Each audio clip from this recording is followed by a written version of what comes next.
I'm Casey Claiborne, and thanks for watching this CrimeWatch YouTube exclusive, where we take a look back at recent crime stories that have been making headlines in our area and across the state. Austin police are looking for thieves who broke into a local pharmacy at two of its locations overnight. The group was caught on camera having not much luck finding what they were looking for and leaving with very little. Fox 7 Austin's Meredith Aldis spoke with the CEO of People's Pharmacy about what happened. A busy night for a group in blue sweatshirts, and it was all caught on camera. The first stop was at the People's Pharmacy Lakeline location at 183 and 620. It was about 1:30 in the morning. Video shows them trying to pry open the front door. They had a crowbar and a sledgehammer, and they just went after the front door for a minute and a half. They were able to bend it and get it all twisted out of shape. But they couldn't get it open, and they eventually give up. They then head about 20 miles south to the People's Pharmacy location on South Lamar. This time, they do get inside. Spent about 3 to 4 minutes running around in the store, checking the cash registers, pulling all the change out of there. We don't keep any money in our stores overnight. They rummaged through the bottles behind the counter and at one point using a couple crowbars to try to open the safe, but we're required under regulations to keep all of our controlled substances locked away in a vault, and there's no way that they could get into that. So they didn't leave with much. And as far as we can tell, all they got away with was a bottle of antibiotics and a bottle of diuretics. The money they spent on gas driving between the stores cost them a lot more than what they got away with. Police arrived about 20 minutes later. Grateful for that response, but had they been able to show up 2 or 3 minutes after the alarm went off, we believe their car was parked right out here in the parking lot. They could have pulled in and blocked the car in and hopefully apprehended the suspects. Now, People's Pharmacy is left with the damage. Physically, we've got to, figure out how to secure doors and replace equipment. Emotionally, it's hard for employees because they come into the store and, they feel like their space has been violated. Unfortunately, Erickson says this isn't the first time they've been hit by burglars. In the past 2 years, Erickson says they've had 4 or 5 break-ins. Austin police are investigating the city's 12th homicide of the year. It happened in an apartment complex in East Austin. Fox 7 Austin's Jessica Rivera has the details.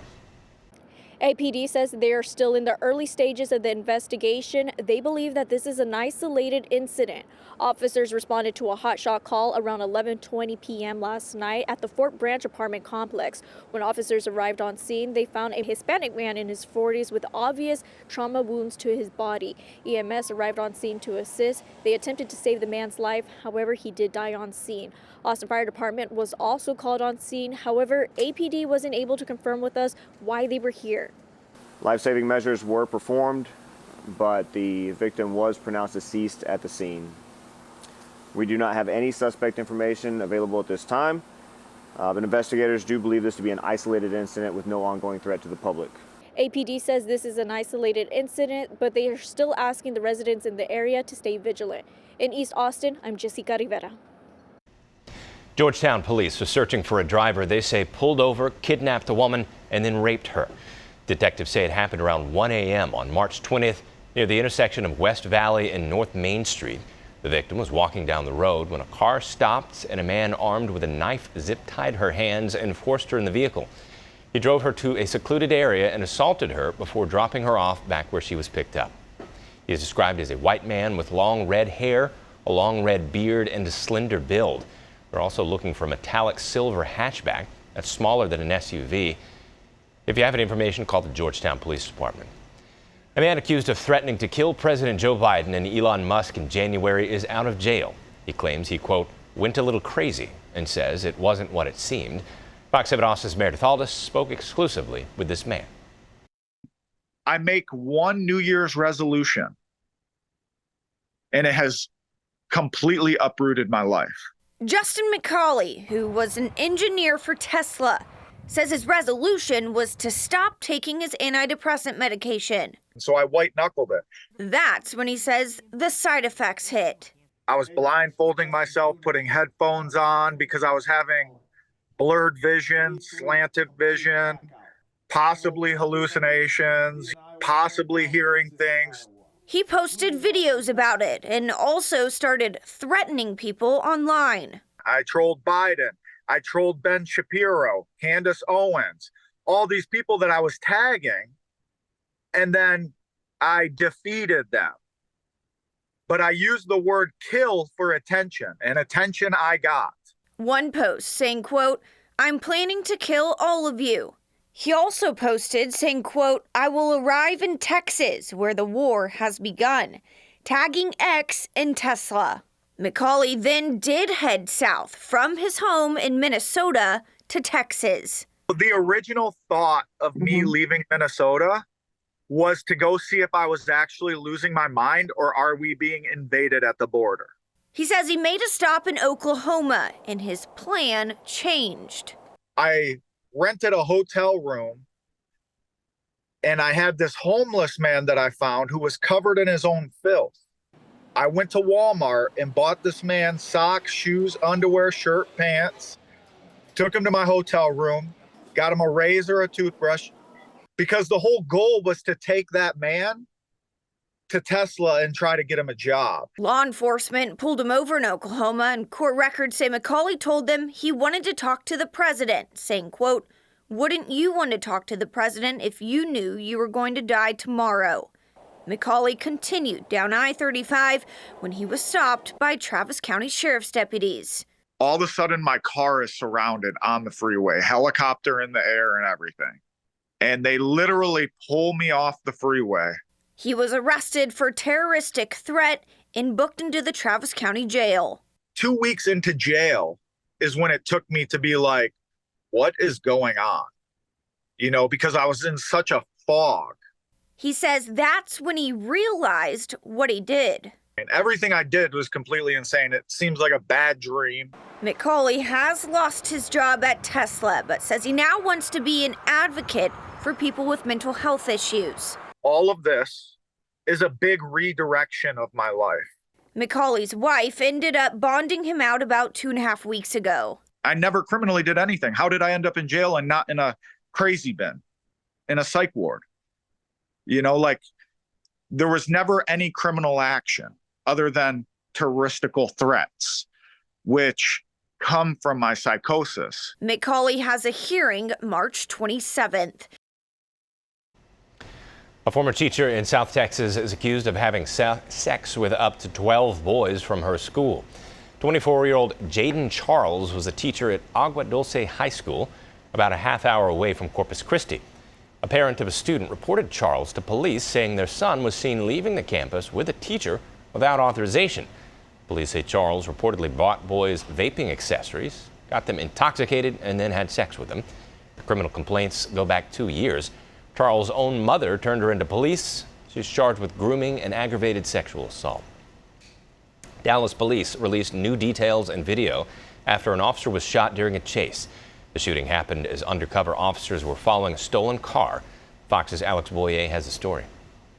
March 14th, shortly before 1 a.m., home surveillance video captured the moment the driver of this stolen blue Chevy Camaro made a U-turn on the 3200 block of Esther Avenue in Dallas and fired at a Dallas police officer who was following him undercover.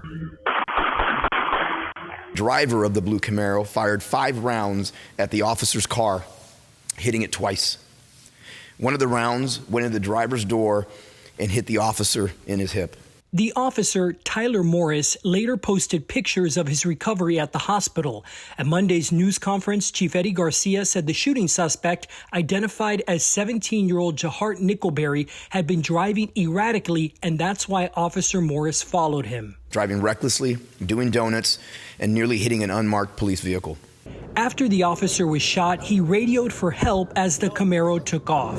Camaro's exiting at Wheeling at 35. Officers located the car on East Keys Boulevard and attempted to stop it, but the driver sped off. Nickelberry eventually ditched the car in the parking lot of an apartment complex off Chesterfield.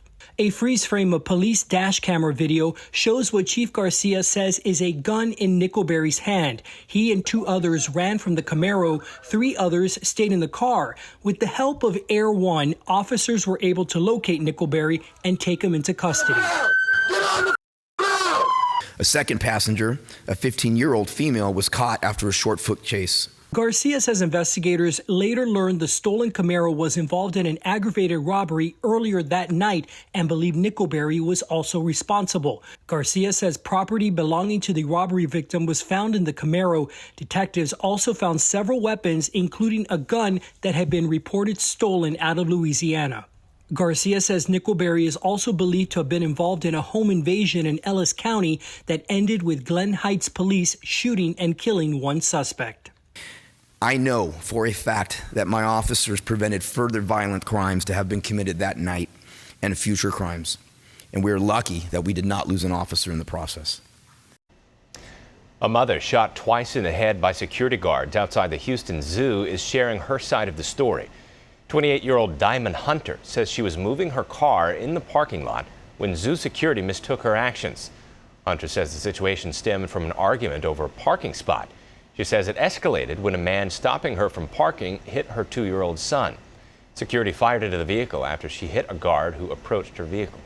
He jumped in front of my car. I swerved, hopped the curb, and as soon as I hopped the curb, that's when I got shot, went blank, hit the tree. Where were you shot, if you don't mind sharing? My head, you see that? Mm-hmm. And in my face right here. Houston Police Department says there are currently no charges against Hunter. She plans to file a lawsuit against the zoo's security. Meanwhile, a Houston man will serve prison time after tying the knot one too many times. Last summer, 51-year-old Orlando Coleman pleaded guilty to bigamy charges after it was revealed he had 2 simultaneous marriages. At the time, Coleman was put on probation, but less than 2 months later, he violated that by marrying a 3rd woman from Kentucky. The investigation into Coleman first began in 2021 when his wife in Houston discovered he had been married to a woman in Virginia since 2019. Investigators say over the years, Coleman has married at least 10 women in several states, posing as a traveling bishop. His probation was recently revoked, and he was sentenced to 3 years in prison. And finally, as we head into the warmer months, firefighters are getting ready for possible drowning-related calls. Crews from Travis County ESD2 were in New Braunfels for some swiftwater training. Fox 7 Austin's Angela Shen takes us there. Firefighters are using this chute to mimic swift waters so they can be prepared if they have to rescue someone who's stranded. Firefighters don't just save people from fires, they also save people from water. That's what Travis County ESD2 is practicing. So the big thing is if someone were to find them, the fire department shows up, we're able to effect a rescue, possibly get them into a life jacket, get them off of a vehicle, get them off of a tree, whatever they may be on. Crews are doing deep water rescue with a rope bag. They also do shallow water rescues, practice body positioning, and learn about hydrology so they can read the water and figure out where it's best to get in. Officials say flooding regularly happens in central Texas, and with population growth, some people might not be familiar with it. It's important to be weather aware and turn around, don't drown. A lot of people think that they can drive just because there's water covering the roadway. They can drive through it. The reality is vehicles will float in a very small amount of water. While water conditions in real life will be much more unexpected. It does give them a very good imprint, though, to know, hey, I've been here before. The need to hone water skills is always there. Generally for fire departments, it's just not something that we hit on very often. And so I think people just forget about it sometimes until, the worst happens and you have these large flash floods. Ultimately, our hope would be that we never have to do this, but the reality is there are times that we do have to do this. And crews rotate out to do this training over 4 days that happens every year. In New Braunfels, Angela Shen, Fox 7 Austin News. Thanks for watching the Fox 7 Austin Crime Watch YouTube exclusive. Our Crime Watch stories run each Monday on Fox 7 Austin News at 9. If you missed them, you can watch anytime on our new Fox Local Connected TV app.